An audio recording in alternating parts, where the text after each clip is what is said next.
What's up, data transformers? This is Bolaji, and welcome to Data Career Transformations, the show where we watch analytics engineers, data analysts, and data scientists transform their careers. Today, we are talking to one of my favorite people in the data world. She's a business intelligence leader with experience spanning nonprofit, higher education, tech, and e-commerce. She specializes in leveraging the modern data tech stack for research evaluation, business intelligence, academic research. She's passionate about working in mission-driven spaces just like I am and solving complex problems to make a meaningful impact. I mean, talk about taking a human-centered approach to your work.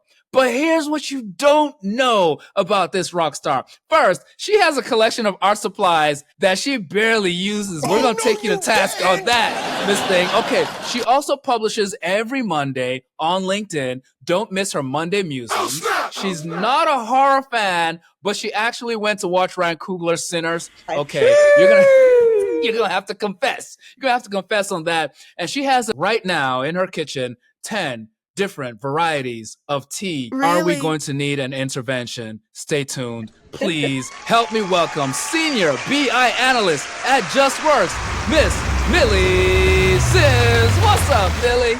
What an introduction. Hello, hello. It is beyond a pleasure to have you on the show. Millie is one of the first people I met in the data world. Let me tell the story. Let me set the picture. So I was 2 weeks into my job as DBT community manager. First time working with data professionals.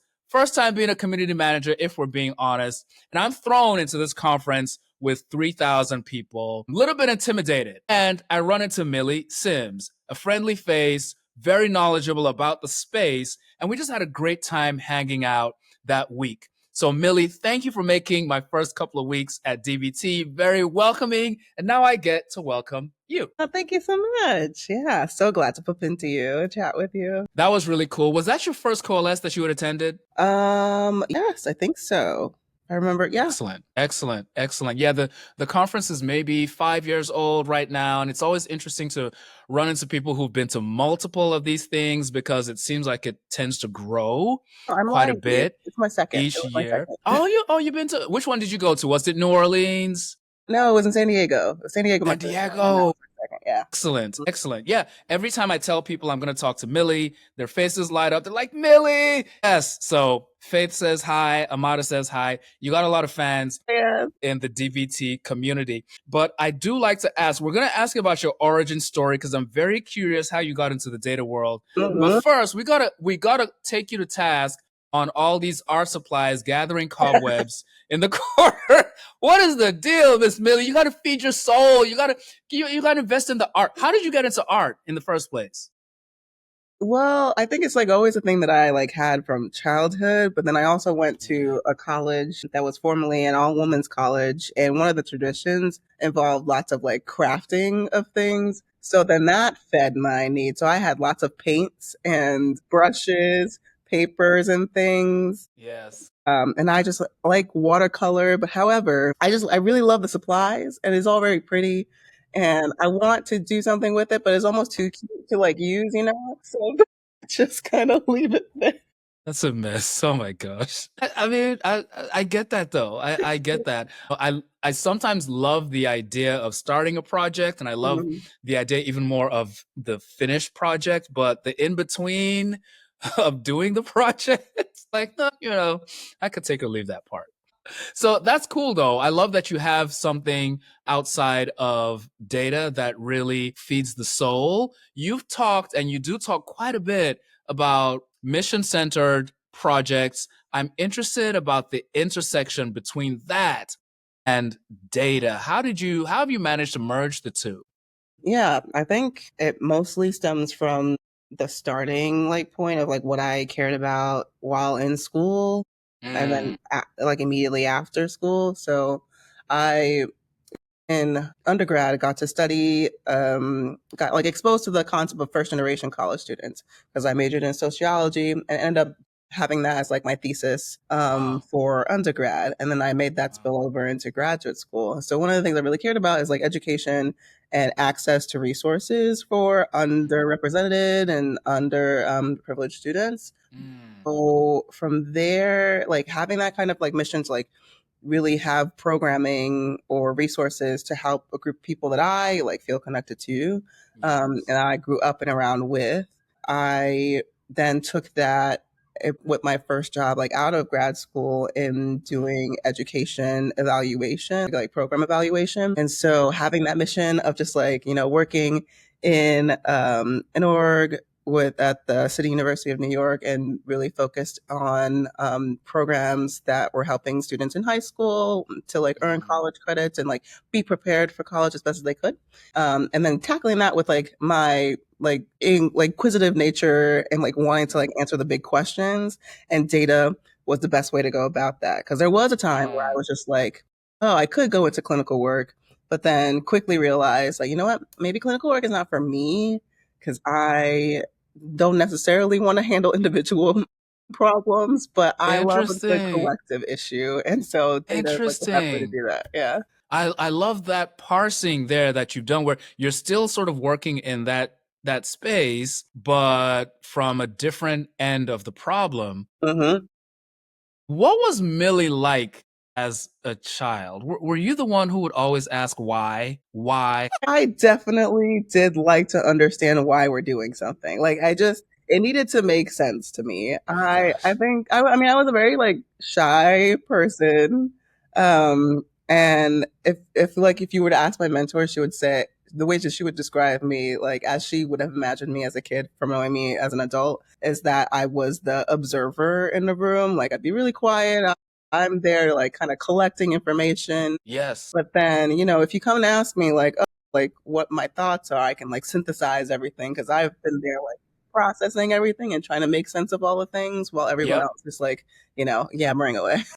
I get that. I Yeah. get that though. Yeah, I was pretty shy as a kid myself. Hmm. And I ended up, perhaps what I lacked in social interaction skills, I gained in social observation Uh-huh. skills. And that I think that ended up being a skill set that to this day I still find useful. The social interaction skills, are still extremely valuable in our careers. Mm. Don't get me wrong, but I think the ability to read nonverbal cues, the ability to seek out the voices that aren't the loudest in the room, Yeah. those are things that I honed as a child and have helped me sometimes in adult situations. For sure. Yeah, because we're not the best listeners in this world, especially now when we have lots of thoughts and feelings, but we don't take the time to just like sit and listen for a beat and then communicate. Yeah, Yeah. yeah, this is true. This is true. Humans are fascinating and endlessly complicated. Yeah. How would you describe, Millie, your data origin story? How did you come to this world of data? Hmm. Yeah, I came to this world of data from grad school. Yeah. Like wanted to continue and like see what like research looked like because I got a taste of it by doing my own study in undergrad. Mhm. And then I wanted to work with a little bit more data, have a bigger pool, and like it was, higher stakes because it's grad school. Yeah. But I would say with that first job out of grad school, working in an office, working with bigger data. So I'm working with New York City public data, like education data, working with City University of New York data. So it's lots of information coming my way. And Mhm. I was also working in an office that was transitioning from going from this to like images or proprietary software like SPSS and Stata and moving into R. And with R, and like going into the open source world and learning more about that because I hadn't been exposed to that in school, but at Right. the job and seeing all the things that you could do with that was where I was just like, ooh, that's really cool. Like the programming of it all. I was just like, all right, I'm into this. If this can make my life easier to like Right. answer my questions, like I want to learn Right. more. And so that's how I think I just kind of like continued on of just like learning more about the data space, the open source space, and eventually getting Mhm. into opportunities that would give me like more perspective of like what tooling and the modern data stack like actually looked like. That Mhm. led me to like TPT and whatnot. That's pretty cool. And it's so interesting to me how you grew up as a curious, inquisitive kid, very introspective, it seems, very apt at synthesizing information, but you certainly didn't have the tools to allow you to do this at scale Mm-hmm. as a young kid. And so, as a professional now, when you start running into spaces where you're getting exposed to these tools, it feels like maybe there's this light bulb moment where it's like you can actually take a lot of these natural characteristics that you had, the inquisitiveness, the curiosity, the desire to solve bigger problems. And now these tools are helping you to do that on a whole nother level. Mm-hmm.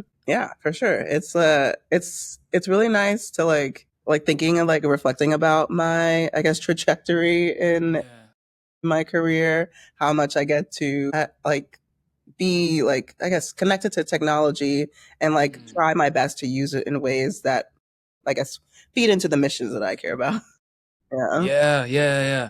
No, that's phenomenal. That's phenomenal. Okay, so you're currently senior BI analyst at JustWorks. Congratulations. JustWorks is in the HR space, if I'm not mistaken. Tell us a little bit about what the company does and then what your role is at the company. Yeah, so JustWorks offers a whole like tech of solutions for small businesses. So all the things related to like getting your benefits, like your health care, and all the Yeah. workers' comp and legal things that need to happen with Right. all of that in HR. They're like one package solution. They have products for here that's based like PEO. So any like small businesses that need that can get JustWorks, but we also have international expansion as well. And so it's this like full package to like help small businesses in the ways that bigger businesses already have Mhm. those resources available to them. JustWorks is able to like fill Okay. in that gap. And so for myself as a senior business intelligence analyst, I am here to help the internal stakeholders make decisions using data. So really helping with like the strategy to like help build revenue and expand on the product. So right now, I'm like focused on the international like section of the business. And so yeah, learning more Oh, and more that's as I go. cool. That is very cool. That is very cool. And I love the fact that pretty much all of us interact with HR as an industry in some shape or form. So we have an understanding, maybe at least from the consumer side, as to the value that you are helping to facilitate. But I'd love to almost walk through your resume a little bit, just in terms Mhm. of some of your recent job positions. For those of us who are like, I want to be a senior BI analyst at JustWorks one of these days. How did Millie get there? Okay, so let's kind of unpack it for folks. One of your pit stops some years ago, Millie, was at IBM. You were a data and insights analyst at Mhm. IBM for about a year and a half. Yeah. Yeah, that was a fun time. It was just after my time at CUNY. I was working within the corporate social responsibility unit, and my core focus there was to help with evaluating the PTech program, which was their global education initiative that was Mm-hmm. under IBM at the time. I think no longer is. But at the time, I was helping them really like show impact that they were having with this program that had at that time been under IBM for like a decade.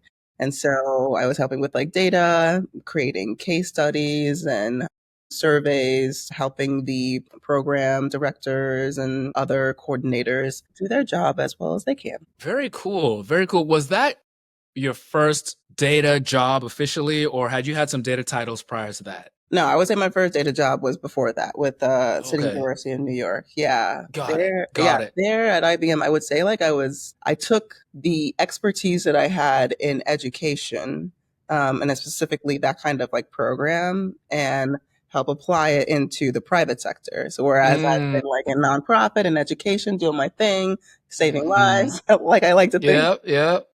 then moved over to IBM to help them with this particular expertise that I had in education and human development, et cetera. Fantastic. Fantastic. And you followed that up with a senior data analyst position at a company called Thinks for a couple of years. Yes, yeah, with things. So that was my first time in e-commerce space. So that So that was very different because I hadn't been in a business like that, and then that is where I got exposed to DBT because I remember like applying for it and just thinking like it would be similar to maybe like the work that I did at QT, Right. but it was not, and that was fine because I got to like work in SQL all the time, whereas I used to avoid that a lot in CUNY because I just Aha. did not want to add another language to learn. But yeah, working in SQL, doing data modeling, and like really thinking more about the full like data structure, whereas Mm, I was just more so on the receiving end of like nice clean data for me to then analyze. I now wow. got to like think about the organization of that and how that then can flow into dashboards, which was cool. That's interesting. It makes me wonder how you settled in on being a business or data analyst as Mhm, opposed to going down the data engineering path or analytics mhm. engineering path. How did you make that choice? Yeah, I think I still want to like jump in between the two. But I Mm, know I don't like fully want to be in the data engineering bit. Like I don't have a real desire to like build any pipelines and okay. really think about like the beginning.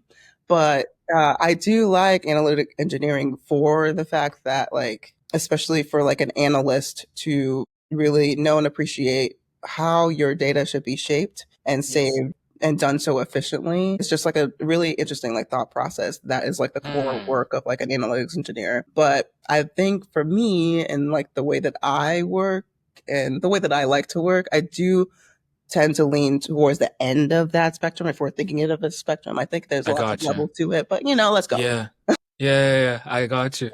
I like working and like connecting with people. So like working with internal Yeah. stakeholders and really like understanding where it is that they're coming from and how we can have a process or an like analysis plan that can help them make their lives easier. So like I like the puzzle piece of like trying to like solve a problem for like another person. Whereas like in analytics Mm, engineering, you are doing that, but you're kind of more so just like in this abstract world of data. Whereas, and on a business intelligence end of things, or even in like data science, you working directly with someone who's very physical and like very real and has their real hmm problem, and you're creating something Yes. almost from nothing to help them make their next move, which I think Yeah. is what I really like the most. That's fascinating. And I wonder if there's any parallel between your early sociology days and recognizing that as opposed to wanting to go down the clinical path where you'd be dealing with patients directly,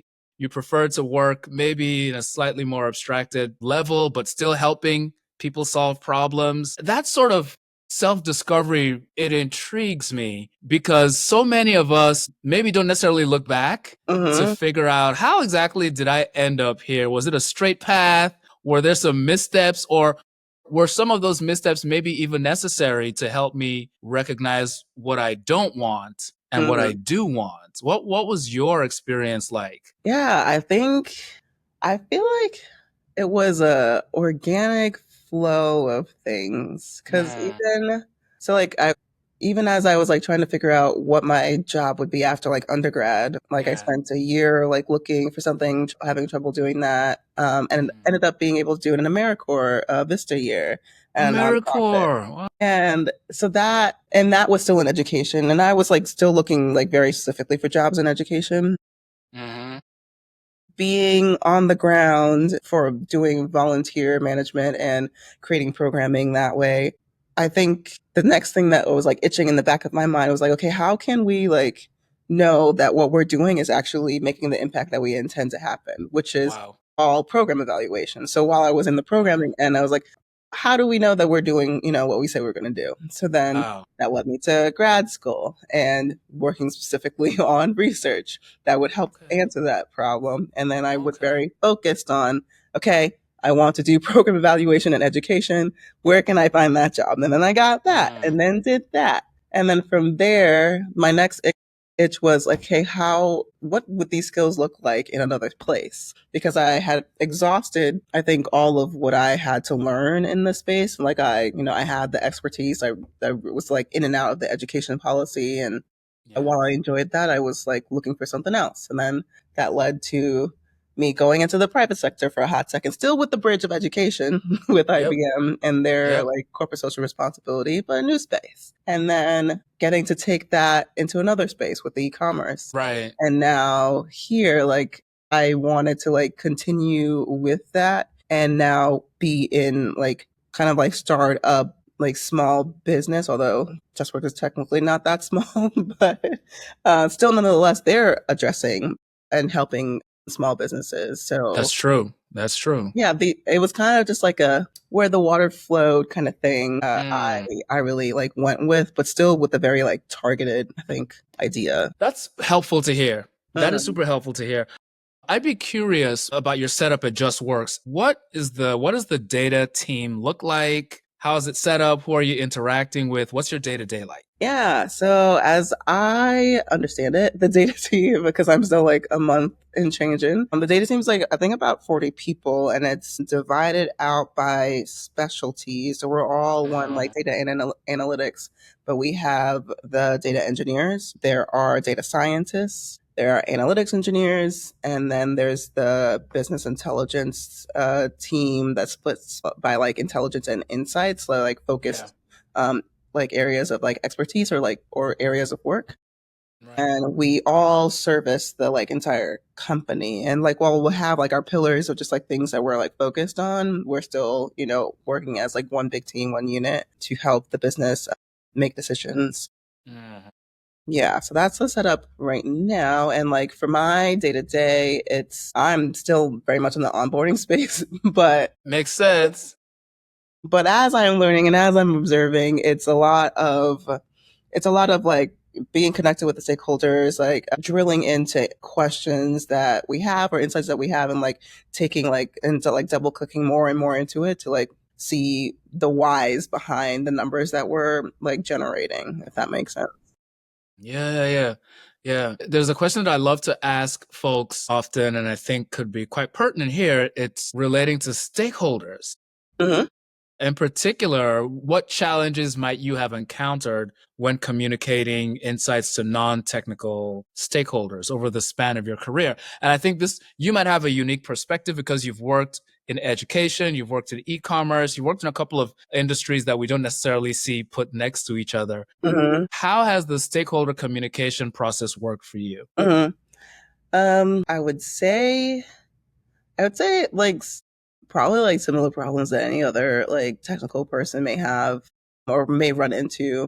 One of the things that like jumps out in my mind is it's like thinking about like the like ad hoc requests that you get, Yeah. and they're asking for maybe like one number, one rate, or two numbers, and because of the number of numbers they're asking for, Yeah. it's usually seen as like simple Light work. or Light quicker. work. And it's just like, yeah, I just want this one thing. I just want to know That's all. like the That's rate all it is. for the last like month or so, what have you. And it's just like, Yeah. I hear you, I feel you. However, the data is not set up for this. We have been working on it while we're doing all the things. So it may not take me, like, it may take me like longer than the day that you need it. Mm. Mm. So it's kind of like communicating what's available and what's feasible, and what's not, and trying to find the middle ground in between to like, keep things going.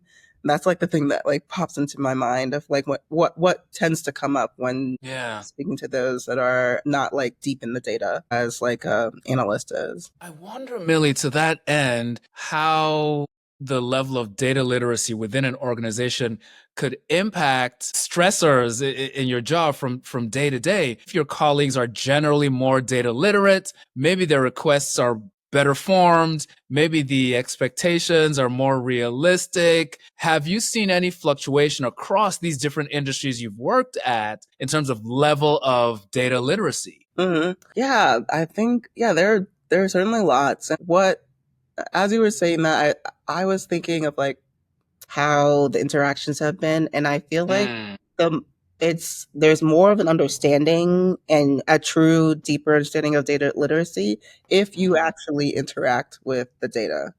So like more than just like filtering things on the dashboard. So like in the spaces where stakeholders were mostly just like looking at a dashboard that was already created, they could just like filter things. Uh, did not give them enough to like really like appreciate and understand what the data was, or like, Okay. all the nuances related to that. Wow.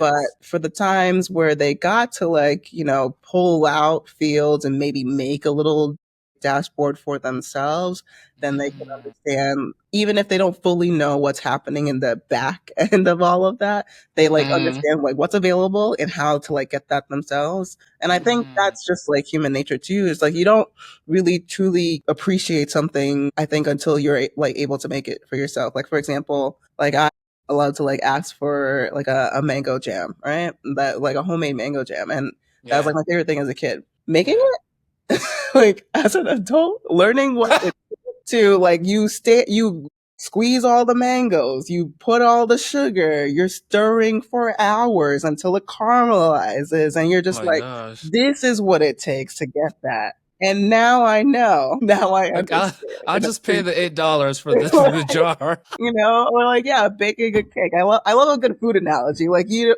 love that piece of cake. It's great, but you don't Yeah. appreciate it until you are I putting all the know. ingredients together and then coming out with something. I know. Yeah. I And I think the know. Oh same my with data. gosh.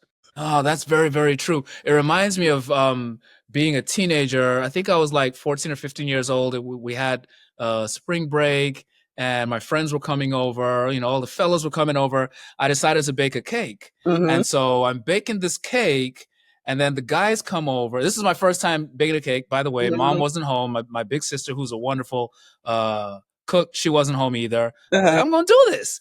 And so I got into it. And so the guys come over and it's like taking too long to bake. So Mm-hmm. I turn the heat up. It's logical. Uh-huh. You want it Uh-huh. to bake Yeah. faster, you turn the heat up. And so the cake is looking good. It's like golden. It's looking good, Millie. It's looking good. So I pull the tray up, stick a knife in there. It Huh? comes out. It's not done. It's Mm-hmm. not done. Meanwhile, the guys are like, dude, like, are you sure you can do this? I'm like, I can do this. So long story short, I feed this cake to my friends after cooking it on a temperature that's way too high. The outside is a little bit burned. The inside is undone.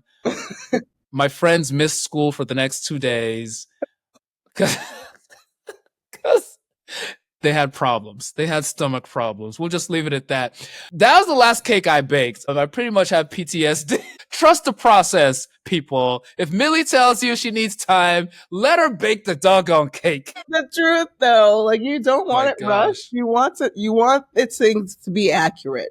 And in order for them to be accurate, it needs the appropriate time and obviously temperature. I'm telling you, Millie, even more than data literacy, though, data trustworthiness. What Mm. you're saying, it brings this to the foreground of my mind because sometimes it's easy to give a quick answer, but it might not be the right answer, or it might not be a complete answer. And I feel like a lot of data professionals, especially those who are customer facing or stakeholder facing, are often put under pressure to give a quick answer. Mm. How do we talk our way out of those sticky situations? No mango jam, pun intended. How do we talk our way out of those sticky situations to ensure that we actually get enough time to provide a complete and accurate answer? Yeah, I would say that all depends, because like that was a lesson that I think that was like hard for me coming out of Mm, like the nonprofit and education space, because there the pace is mm. really slow.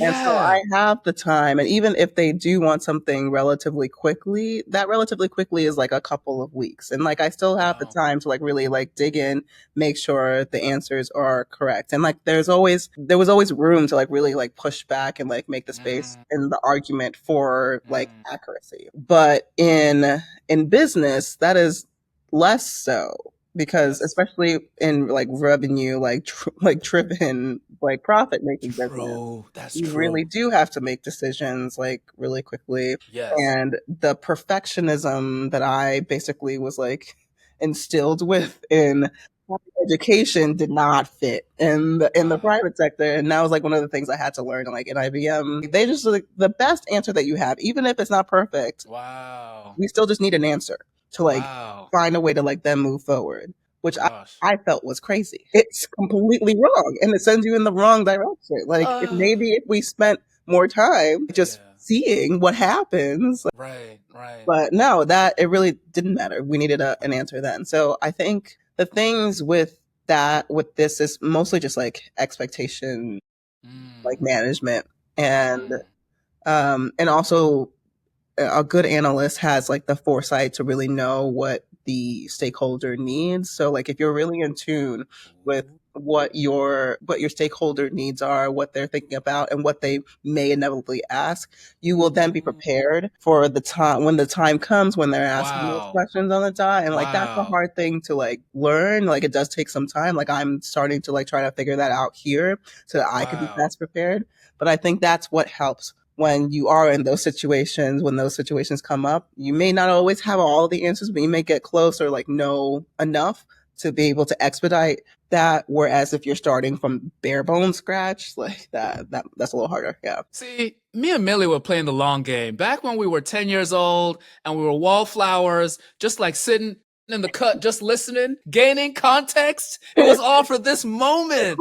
Like, that's actually really intriguing. The fact that an analyst could add a lot of value by sort of absorbing a lot of the business context even before the question is asked, Mm-hmm. so that you might even be building things into the data pipelines and the structure of your data products such that when the question is asked, even if you don't have the answer immediately, you at least have your data structured in such a way that Mm-hmm. in short order, you'll be able to get to the answer. If you come in with no context, it feels like, tell me if I'm wrong, it feels like even if you are the most competent analyst in the world, but you have zero context about, let's say in your case, HR, Mm-hmm. it might be difficult for you to anticipate and be Yes. proactive about providing those sorts of answers. That is correct. That is where I'm at. Like, cause and there's like other folks who have also just been hired at this, like around the same time as me too, and we Mm-hmm.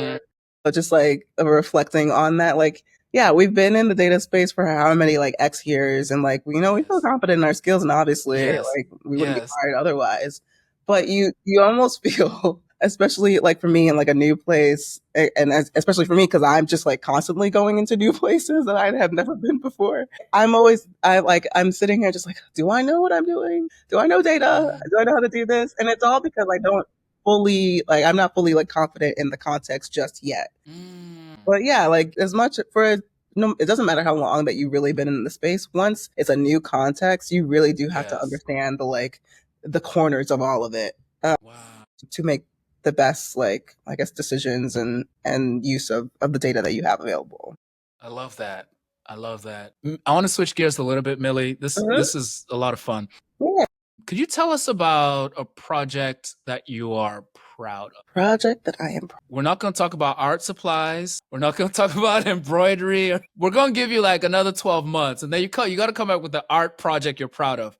I'll try. I'll try. I'll But try. can you give us a data? Is there a data project over your various stops that still resonates, that still makes you smile when you think about it? Yeah, I feel like there. I feel like I'm like I in my head I'm like trying to think of like the biggest one, but I do even like the small ones that like really create something that's super Mm, helpful for another team. I feel very proud of, especially if they're like coming from like nothing. And so, and it's like it's not even that like big of a project. It was just mm, that the team that I was working with at Thinks, they most of their reporting was all manual and all like left in these like third party tools. mm. And so it hadn't been prioritized to like extract that before Okay. I got there and put Okay. it into our data infrastructure. And so there I was able to like pull it in, model the data, like get into DBT, like really think about like how things needed to be organized, get it Mm-hmm. into Looker, and I created this like dashboard that they can then like fully reference and like print out or like snapshot for their like reporting that they would have to do like every quarter or what have you. And this was like for customer service and getting like product reviews. And there was another dashboard, similar process where it was all like Mm. done manually, like within one particular like third party tool. I was able to just Mm-hmm. like make a really simple looker, and now they just had to like I automated an email, but they didn't even have to like go into the dashboard. It could just Mm. go directly to them in their email every quarter, and they could just like Love push it. that report. And Love so it. and like it's like those little things where they like it was just like, oh my god, I did not know that was possible. I'm so glad Mm. that it saves me so much time, and I take pride in like those things because like yeah, have I have done like the whole writing a like a research paper and getting the peer reviewed like thing, and like I am proud of that. But I would say like I Great. really like the things that have like an immediate impact, and I could see that. Right. Whereas like a big project like that does not. Mm. Mm. Man, that's profound. Thank you for sharing that with us.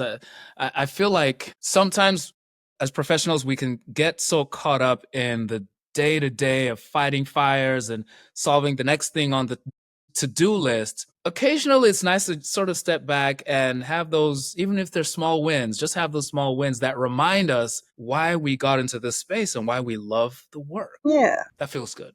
That feels good. Millie, with that being said, how do you measure business impact as a data professional? It's sort of this ironic thing where, as data professionals, we're dealing with data all the time. But when we're asked to communicate the value of that data work, sometimes we don't have the data. Make it make sense. The math ain't mathin'. Listen, I'm still trying to get the math on that. Like Boy. I'm like in a leadership fellowship right now for women from 92NY Women in Power, and one of Mm-hmm. the things that I've been asking my peers and also like mentors in the data space is how they measure or like really speak about the impact of the data team, because I have found that it is really hard to like articulate in the business Mm. context Mm. what is the like the return on investment when it comes to Wow. data, because we're so Wow. behind the scenes. Although we touch all the points of the business, Right. and it's so yeah, I don't have an answer to that question. I've literally been asking other people how as they as leaders in data speak about this, and Yes. just usually it I feel like some have said like trying to like articulate what the absence of data impact is to like show the Interesting. impact. Interesting.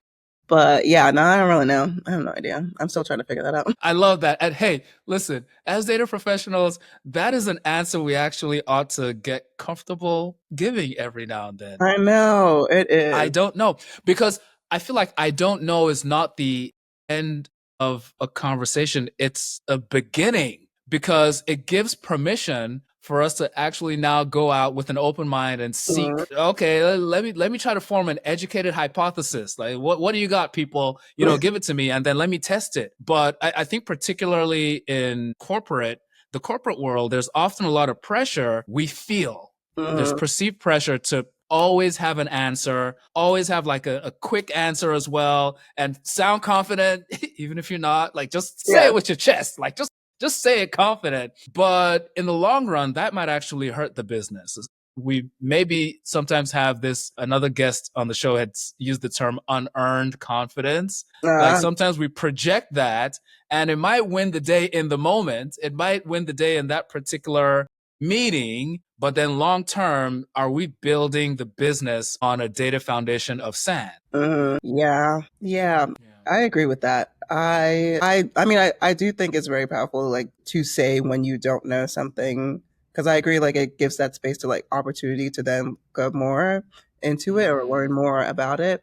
Yeah, I Yep. like, and I love myself some time and space. Like, give me the space to like, Some of us are like, we need that, like let me take a beat and I'll get back to you, because I too would like to know, and I would like to be helpful. And the best way to be helpful is, you know what, let's figure out a way to get back to that. But yeah, I think for all data teams out there fighting with that same like question that gets thrown at us, Yes. I think there's always something that has been built that, because it's so ingrained and used in the business, that they think it's like just second nature and that it's always been there. But you can always point back to like the data team like having built that, and like really having the story to tell, to say what was being done before and how it was not working and why this like new tool or new way of working that influences the decisions Yes. that is connected to the data team does have that impact. I think as much as data folks are responsible for being able to tell those stories, I do think that's one of the things as like a collective of a community we could be better at, of just like really spelling out that particular story, the Right. meta of it all, of just like Right. what it is that our impact is. Yeah. No, that's good. That's good. That's good. Folks, I gotta get Millie out of here because I've kept her much longer than I said I would. This has been really enjoyable. I'd love to ask two more questions, if I may, Millie. You've demonstrated a strong penchant for mentorship.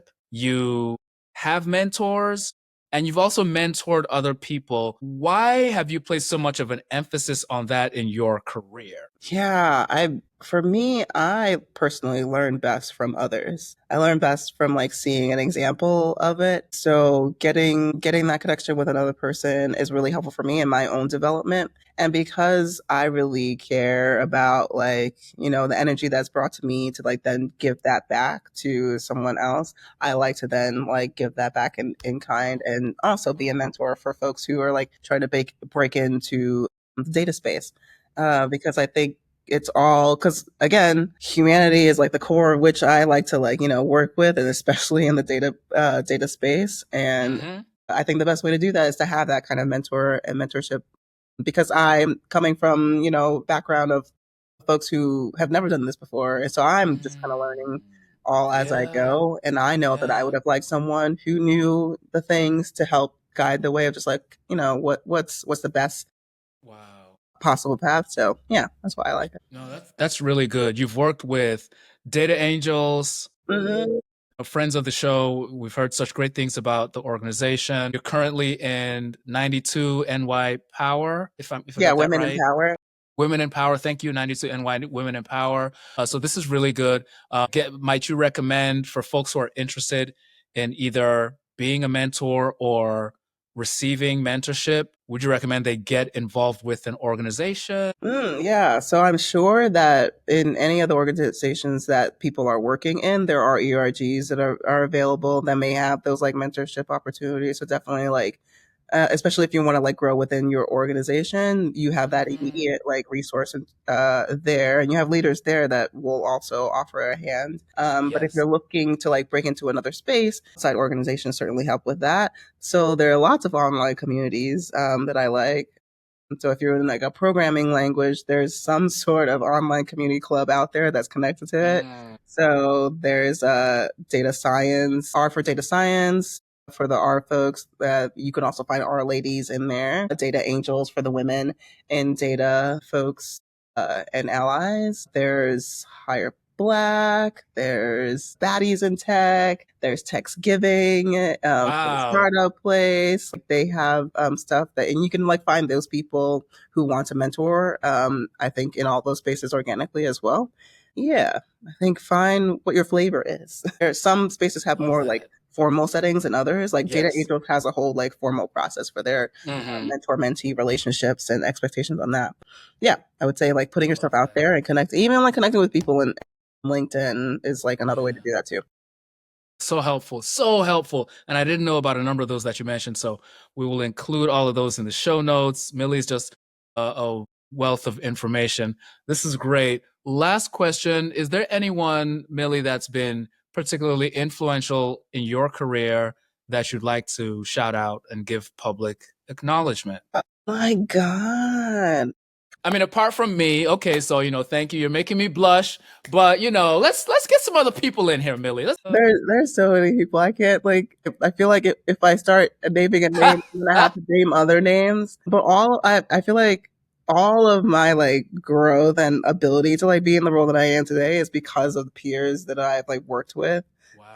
um, who've like through support and just sheer grit, we have like gotten ourselves Wow. in spaces. So yeah, Mm. yeah. That is amazing. Well, to everyone who has contributed in some small way to the version of Millie that we're seeing before us today, we thank you. Whether you gave her advice or tea or art supplies, this award is for you. So thank you, everyone. Folks, we've been talking to Millie Symns, Senior Business Intelligence Analyst at JustWorks and resident mentor aficionado. This has been a masterclass. Millie, thank you for being here today. Yeah, thanks for having me. This is fun, folks. Thanks for watching, and we'll see you on the next one. Bye for now. This show is brought to you by DBT. DBT is the industry standard for data transformation. It allows your team to prepare data for analysis in a way that's centralized, modular, and entirely open, all inside your cloud data platform. The outcome? Consistently dependable analytics for your organization. Now, the DBT community was built for and by data pros. Come hang out and transform with 70,000 of the brightest analytics engineers, data analysts, and data scientists in the world. With DBT, you transform your data. With the DBT community, you transform your data career.